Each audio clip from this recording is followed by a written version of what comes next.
दोस्तों बहुत बहुत स्वागत करता हूं आप सभी का। जब भी कोर्ट कचहरी की बात आती है तो लोगों के दिमाग में वही डायलॉग गूंजता है, तारीख पर तारीख, तारीख मिल रही है जज साहब लेकिन इंसाफ नहीं मिल रहा। लेकिन दोस्तों अब ऐसा नहीं होने वाला। अब सुप्रीम कोर्ट में सूर्य युग की शुरुआत हो चुकी है, सूर्य काल की शुरुआत हो चुकी है। नए सीजेआई जस्टिस सूर्यकांत ने एक ऐसा ऐलान किया है जिसके बाद देश की जनता खुशी से झूम रही है। देश की जनता जो उम्मीद कर रही थी, ऐसा लग रहा है कि उसकी उम्मीदें अब जस्टिस सूर्यकांत पूरी कर देंगे। क्या कुछ कहा है जस्टिस सूर्यकांत ने दोस्तों, विस्तार से आपको बताएंगे। दोस्तों इस समय देश में सबसे बड़ा मुद्दा अगर कोई है तो वो है ईवीएम का मुद्दा। बाकी एसआईआर सेकेंडरी मुद्दा हो जाता है, महंगाई बेरोजगारी भी सेकेंडरी मुद्दा हो जाता है। ईवीएम को लेकर बार बार सवाल खड़े हो रहे हैं, लगातार सवाल खड़े कर रहे हैं। विपक्ष का शायद ही कोई ऐसा नेता हो जिसने ईवीएम के मुद्दे पर सवाल ना खड़ा किया हो। जब भी ईवीएम की बात आती है तो सबसे बड़ा सवाल यही खड़ा होता है, क्या ईवीएम से छेड़छाड़ हो सकती है? क्या ईवीएम हैक किया जा सकता है? तो दोस्तों इस सवाल का न सिर्फ जवाब मिला बल्कि सबूत भी अब दिखाए जा रहे हैं। अवध ओझा सर को तो आप लोग जानते होंगे। अवध ओझा सर किसी परिचय पहचान के मोहताज नहीं है। जब एक कार्यक्रम में अवध ओझा सर से सवाल पूछा गया कि क्या सर ईवीएम हैक हो सकती है, तो इस सवाल के जवाब में ओझा सर ने न सिर्फ सबूत दिखाए बल्कि उन्होंने ईवीएम का मतलब भी कायदे से समझा दिया। और ओझा सर के इस बयान के बाद ईवीएम प्रेमियों में भगदड़ मची हुई है, चुनाव आयोग में हड़कंप मचा हुआ है। तो चलिए दोस्तों बिना देरी किए आपको दिखाते हैं कि ईवीएम का मतलब क्या बता रहे हैं ओझा सर, जरा देखिए। हैक होता है? बिल्कुल होता है। अरे महाराज, दिल्ली में 2 बार आम आदमी पार्टी फुल मेजोरिटी के, ममता दीदी बीजेपी पूरा जोर लगाई थी। आज मैं यहां से कह के जा रहा हूं, ममता दीदी चुनाव नहीं हारे तो वहां ईवीएम काम नहीं करेगा। वहां अगर ममता दीदी हार गई तो ईवीएम का सारा कॉन्सेप्ट खत्म हो जाएगा। 30 स्टेट है, 10 दे देना। हम लॉजिक बताओ हमको। वही लोग कहेंगे अच्छा बिहार में तो ईवीएम चल गया, अब अगर बंगाल भी बीजेपी जीत गई तो ईवीएम वाला कॉन्सेप्ट और मजबूत हो जाएगा। लेकिन जैसे ही बीजेपी बंगाल हारेगी तो बीजेपी का तुरंत आईटी विंग खड़ा हो जाएगा। अब ईवीएम नहीं चला, कर्नाटक में ईवीएम नहीं चला, बीजेपी एक फ्रंट पे थोड़ी खेलती है। ईवीएम का नाम है इटरनली विक्टोरियस मोदी। क्या नाम है? Eternally victorious Modi. जब तक रहेगी इटरनली। तो फिर लोग पूछेंगे 2 बार आप क्लीन स्वीप कर गए लगभग दिल्ली में, तो ये इटरनली विक्टोरियस मोदी फिर वहां का काम नहीं किया? अरे तो राजनीति है ना, एक आध स्टेट तो जो लोग खतरनाक होते हैं उनको देना पड़ता है, नहीं तो वो अगर आपके पीछे पड़ जाएंगे तो सुना आपने, अवध ओझा सर ने साफ तौर से कहा है कि ईवीएम में छेड़छाड़ हो सकती है।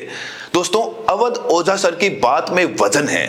अवध ओझा सर ने अगर ये बात कही है तो जाहिर तौर पर उन्होंने कुछ देखा होगा, कुछ सुना होगा। और आपको ये भी बता दें, अवध ओझा सर सिर्फ टीचर नहीं है, उन्होंने चुनाव भी लड़ा है। और जब ये चुनाव हार गए थे तो साफ तौर से इन्होंने कह दिया था कि ईवीएम की वजह से मैं चुनाव हारा हूं।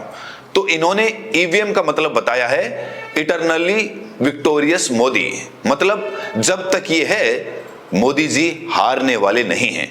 तो यहां पर अवध ओझा जी ने ना सिर्फ ईवीएम का मतलब बताया बल्कि लॉजिक के हिसाब से तार्किक जवाब दिया है कि कैसे सत्ताधारी पार्टी के लोग ईवीएम का इस्तेमाल करते हैं, कैसे कुछ राज्य छोड़ देते हैं, कुछ राज्य जीत लेते हैं जिससे शक ना हो कि यहां पर चोरी की जा रही है। अवध ओझा सर का ये वीडियो सोशल मीडिया पर तेजी से वायरल हो रहा है। जो भी ये वीडियो देख रहा है, सुन रहा है, वो अवध ओझा जी की बातों से सहमत हो रहा है। एक यूजर लिखते हैं, सोशल मीडिया यूजर लिखते हैं, वेरीफाइड अकाउंट है इनका, देखिए ये लिखते हैं कि मैं बिल्कुल ओझा सर की बातों से सहमत हूं। जब हर बड़ी टेक्नोलॉजी हैक हो सकती है तो ईवीएम पर सवाल क्यों ना हो। दुनिया में ऐसी कोई भी तकनीक नहीं जो 100% अचूक हो। बैंक हैक होते हैं, सरकारी डाटाबेस लीक होते हैं, यहां तक कि चुनावी सिस्टम भी कई देशों में विवाद में रहे हैं। तो फिर इलेक्ट्रॉनिक वोटिंग मशीन को आलोचना से परे क्यों माना जाए। दोस्तों ईवीएम का मुद्दा बहुत बड़ा मुद्दा है, लेकिन दिक्कत यह है कि ईवीएम की बात सिर्फ नतीजे के बाद होती है। जब भी कहीं चुनाव होता है, नतीजे जब आते हैं, जब कोई हार जाता है, तब ईवीएम के खिलाफ जोर शोर से बोला जाता है। लेकिन जब चुनाव नहीं होता तो नील बटा सन्नाटा हो जाता है, और जब नील बटा सन्नाटा हो जाता है तो उसी का फायदा इलेक्शन कमीशन उठाता है। इलेक्शन कमीशन को लगता है कि भाई ये तो हार गए इसलिए बोल रहे हैं, विपक्ष आखिर इस पूरे मुद्दे को लेकर एकजुट क्यों नहीं है। मैं बार बार कहता हूं कि विपक्ष के नेता हमेशा ईवीएम पर बोलते हैं, लेकिन अलग अलग मंचों पर, अलग अलग समय पर। किसी ने सोमवार को बोला तो किसी ने मंगलवार को बोला, किसी ने मुंबई में बोला तो किसी ने कोलकाता लखनऊ में बोला। एकजुटता क्यों नहीं है, ये बड़ा सवाल है। दोस्तों, इस समय सोशल मीडिया पर ईवीएम को लेकर बड़ी ज्यादा चर्चा हो रही है। और दोस्तों, ऐसा नहीं है कि ईवीएम को लेकर विपक्ष लड़ाई नहीं लड़ रहा, विपक्ष लड़ाई लड़ रहा है, लेकिन उसमें एकजुटता नजर नहीं आ रही है। ईवीएम के खिलाफ 3 मोर्चों पर इस समय लड़ाई लड़ी जा रही है। कुछ लोग सड़क पर उतरते हैं तो कुछ लोग सुप्रीम कोर्ट का दरवाजा खटखटाते हैं। एडीआर नाम की संस्था ने लगातार ईवीएम को लेकर याचिकाएं सुप्रीम कोर्ट में लगाई हैं, और कहा जा रहा है कि फिर से नए सिरे से एक याचिका सुप्रीम कोर्ट में लगाई जानी है, क्योंकि सूर्यकांत साहब ने सभी के लिए सुप्रीम कोर्ट के दरवाजे खोल दिए हैं।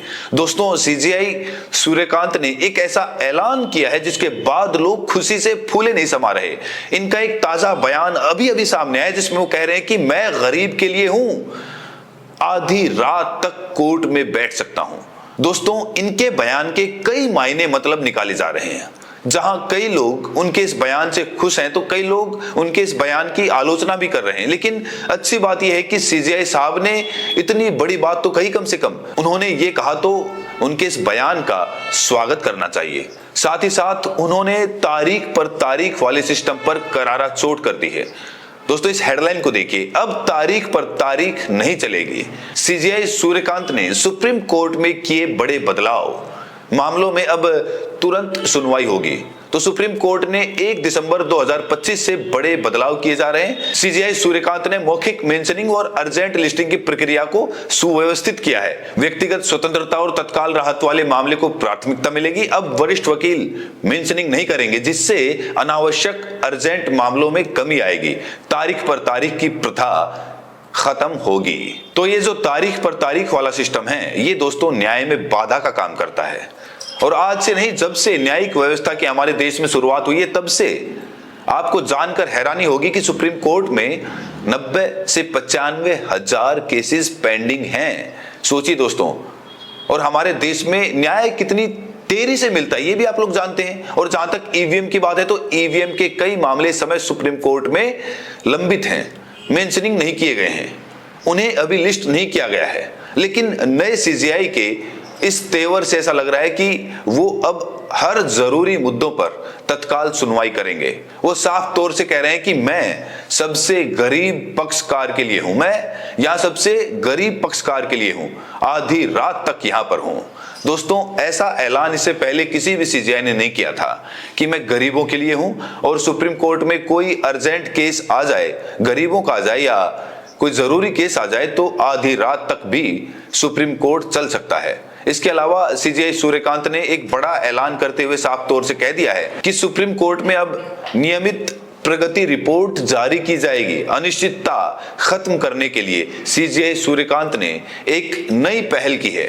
उन्होंने वकीलों और वादियों के लिए एक बहुत बड़ी राहत दी है। उन्होंने कहा कि कोर्ट में मुकदमों की सुनवाई की सूची, कोज लिस्ट में होने वाली अनिश्चितता को कम करने के लिए लिस्टिंग सिस्टम में बड़ा बदलाव किया जा रहा है। नए सीजेआई जस्टिस सूर्यकांत ने दावा किया है, वादा किया है कि सुप्रीम कोर्ट प्रशासन अब कानूनी बिरादरी को अपने कार्यों निर्णयों के बारे में नियमित रूप से सूचित करेगा। यानी जो पारदर्शिता का दौर है वो अब सुप्रीम कोर्ट में शुरू होने वाला है। तो बड़ा सवाल यह है कि जो ईवीएम के मामले लंबित हैं, जो याचिकाएं अभी सुप्रीम कोर्ट में हैं, क्या उन मामलों को भी लिस्ट किया जाएगा? दोस्तों, संकेत तो साफ तौर से दिख रहा है। जिस तरीके से नए सीजेआई जस्टिस सूर्यकांत तेवर दिखा रहे, लग रहा है कि हर वो जरूरी मामलों पर सुनवाई करेंगे। और इस समय विपक्ष के लिए सबसे जरूरी मुद्दा है ईवीएम का। तो ऐसा माना जा रहा है कि बहुत जल्द ईवीएम पर तारीख मिलेगी और इस पर हियरिंग भी शुरू हो सकती है। बहरहाल इस वीडियो में इतना ही। नए सीजेआई जस्टिस सूर्यकांत से आपको कितनी उम्मीदें हैं, प्रतिक्रिया जरूर दें और साथ में ये भी बताएं कि आप ये वीडियो देश के किस कोने से देख रहे हैं। बहुत बहुत शुक्रिया।